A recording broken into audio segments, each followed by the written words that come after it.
Je 12. března a já vás vítám, je to neuvěřitelné. U třetí řady je rybářského podcastu. Je to premiéra rybáření pro letošní rok 2026. Já jsem se konečně dostal k vodě. Jsem za to strašně rád. Je krásně. Už je možná tak 3 neděle docela pěkný počasí. Mě ale bohužel na hlase je to možná i stále slyšet, honil nějaký moribundus, takže jsem se k té vodě nedostal. Ale dneska se to konečně povedlo. Sedím tady na svém standardním místečku, který mám rád zejména na jaře, protože tady zkouším kapry, to znamená feeder, lehký kaprářský proud, kukuřička, červ. Koupil jsem si nějaký peletky, k tomu teda jsem si koupil krmení Sensas, což je francouzský výrobce, ten má takový hodně aromatický a velice kvalitní krmení. Tak jsem to nějak promíchal, takový tmavý, to si myslím, že se teď ještě do té studené vody docela hodí. No a chci to dneska vyzkoušet, protože jak kalendář, tak i pozorný posluchač mého podcastu ví, tak tohle období, to znamená kolem půlky března, bývá buď to velice zajímavý, loni to tak bohužel nebylo, ale předloni si pamatuju, že ty kapři šly, protože byly po zimě hladoví. A já jsem tady měl i ten rekord nějakých těch 16 za den, takže bych to chtěl znova zkusit. Je hezky, sluníčko, dneska teda pršelo, ale teď se to vyčasilo odpoledne, tak jsem vyrazil, je docela bezvětří. Takže paráda, mám na hozíno, jsem tu chviličku, takže zatím žádný velký akce. No ale myslím si, že snad by se mohlo něco povést, ale je tak hezky, že já snad ani tu rybu nepotřebuji, když samozřejmě každá ryba se počítá. Takže já se zase za chvilku ozvu. No a vám všem taky přeju úspěšný zahájení letošní sezóny, protože to teplo si o to úplně říká, vyrazit na nějakýho kapříka. Takže uvidíme, jak to dopadne.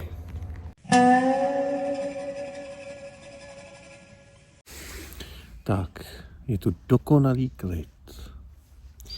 A ten dokonalý klid se projevuje i na rybách, zatím teda vůbec nic. Viděl jsem jednou naproti mrsknout se kapra, což mě trošku jako povzbudilo, ale bohužel je to protější strana břehu. A jinak teda je krásně teplo, sluníčko, klid, žádný vítr. Tak uvidíme, jestli se z toho něco vyvrbí a něco na to skočí. Já se budu snažit v pravidelných intervalech přehazovat. Mimochodem koukal jsem teď na For Fishing, tradiční rybářský veletrh, každoroční akce, která je k dispozici nejen fyzicky, ale můžete se podívat i na záznam z YouTube, kde jsou buď to nějaký rozhovory přímo od vlastně jako těch reportérů For Fishingu, anebo od různých youtuberů a jiných tvůrců. No a musím říct, že nevím, jestli stárnu, ale přijde mi, že For Fishing každoročně začíná být čím dál tím víc komerční a skoro bych řekl, že ty výrobci, ať už jsou to samozřejmě primárně ty, co vyrábí nástrahy a různé vybavení pro kaprářskou obec rybářskou, tak si myslím, že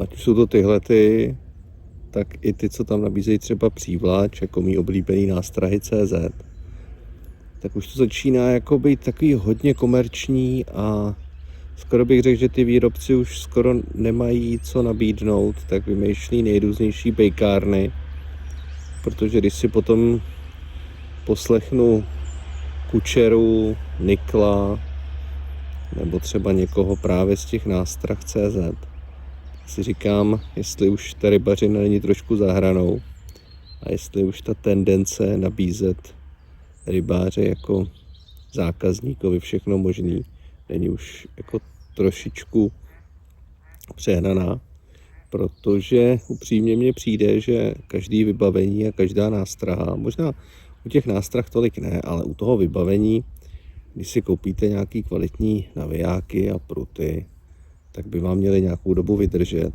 Takže mně vždycky přijde, že pokud tam někdo každý rok kupuje nový vybavení, tak to asi trošku nedává smysl. Asi podobná analogie, jako když si někdo každý rok kupuje nový telefon. Takže mně to přijde takový zvláštní, ale samozřejmě chápu, že tam to není o tom rybaření, ale spíš o tom prodat a být tím úspěšným obchodníkem. Samozřejmě nástroje se vyvíjí. Co se týče boilies, tak už asi s příchutěma taky nevědí co a jak, protože vymýšlí nejrůznější zběsilé kombinace. Ale chápu, že experimentovat se musí, nicméně ono potom ve výsledku se pak stočí k nějaký příchuti a la kukuřice, což mi přijde vždycky vtipný, protože já jsem velký zastánce toho, že kapři mají rádi kukuřici a na tu se nejlíp chytají. Takže když se potom ten boilies po všech možných příchutích stočí k tomu, že má příchuť kukuřice, tak mně to přijde docela vtipný. Každopádně vždycky se rád podívám a než abych se tam někde mezi davem složitě proplétal, tak se radši mrknu na YouTube. Ale ve výsledku letos jsem ani nedal na nějaký novinky speciální. Šel jsem si nakoupit takovou základní sadu krmení a nástrah a na to chci zkusit, tak jako to dělám každý rok a uvidíme, co bude. Takže já jdu pokračovat, no a doufám, že se to trošku rozhejbe.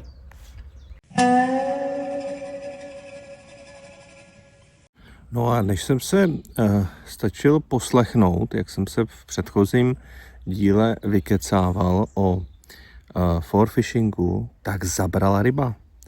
První kapr, mám strašnou radost, 57 cm, už takový jako lepší kousek. Z začátku vlastně moc nebojovala u břehu, tradičně, jak to tak bývá, takhle na jaře, tak začal pěkně přes brzdu jezdit a začal pěkně bojovat a byl to zážitek. No a samozřejmě kukuřice červ a já pokračuju dál, bylo to na feedra, takový prudký záběr, evidentně se hned přiseknul, takže mám velkou radost. Teď se tady zase vyvalil kapr na prostředku, takže je vidět, že jsou při chuti a tenhle kapřík mě teda jako rozhodně mile potěšil, protože na to, že to je první ryba a první kapr, tak 57 je celkem fajn úlovek, takže jdeme pokračovat. Tak stále jeden záběr, jedna ryba, od té doby se nic nestalo. Teď jsem se tady chvilku bavil s jedním rybářem, co šel okolo a říkal, že vlastně má úplně stejný skóre. To znamená jeden záběr a jednu rybu, taky kapříka. Takže vidíte, že se to pomalinku rozjíždí a možná tady v nějakých etapách najíždějí a žerou. Tak uvidíme, zatím je pěkně. Jsem tu asi 2 hodinky, je stále klid, tak budu dál přehazovat, aby se krmný místo oživilo a uvidíme, jestli ještě přijde nějaký kousek. Čas pokročil a žádná další ryba. Měl jsem teda před chvílí záběr, který byl poměrně zajímavý, jak mám ten svůj lehký kaprářský prut, tak swinger úplně povolil, což bývá, řekněme, identifikace kapra, když zkrátka se chytne, ale nerozjede a naopak jede s tím ke břehu, tak to povolí. A pak jsem měli pocit, že to chvilku jelo, když to povolilo, že to zase chytlo opačný směr, ale bohužel z toho vůbec nic nebylo. Na konci ta nástraha ani nebyla nějak porušená, takže buď to do toho něco vjelo, a nebo teda se kapříkovi podařilo z toho oprostit. Každopádně od té 57 už žádná další ryba, takže uvidíme, sluníčko pomalu zapadá, je asi 5:45, takže ještě chvilku tomu dám, ono někdy ty závěry bývají zajímavý a rozhodně je vidět, že ještě by šance byla. Tak, teď během velice krátké chvíle 2 akce, v obou případech povolený swinger až dolů, přesně jako předtím, ale tentokrát tam byl. První ryba lisoun krásnej, ten měl 50 a hned v zápětí přišla další, úplně stejným způsobem po přehozu a byl to krásný šupináč 47. Takže už dohromady 3 kapři, teďka to v poslední chvíli začalo být docela zajímavý a bylo vidět, že i ty záběry napovídají tomu, že ty kapři tady jsou. Zejména ten jeden, který jsem teda neproměnil. Na feeder se nic neděje, tam jsem přehodil, ale skoro je dobrý. Sluníčko už se ztrácí tamhle za stromama. Máme nějakých 17:40, takže vidím to ještě na chvilku, tak uvidíme, jestli ještě něco přijde. Ale 3 kousky je docela slušný, tak na první chytačku spokojenost. Tak, teď byl další kousek, hnedka jak jsem domluvil, ale bohužel teda u břehu utek, byl takový těžší, takže jsem si myslel, že by mohl být i trošku větší, možná tak další třeba ta 57, neviděl jsem ho, nebo jsem ho možná i pocek, že by se tam někde za něco chytnul.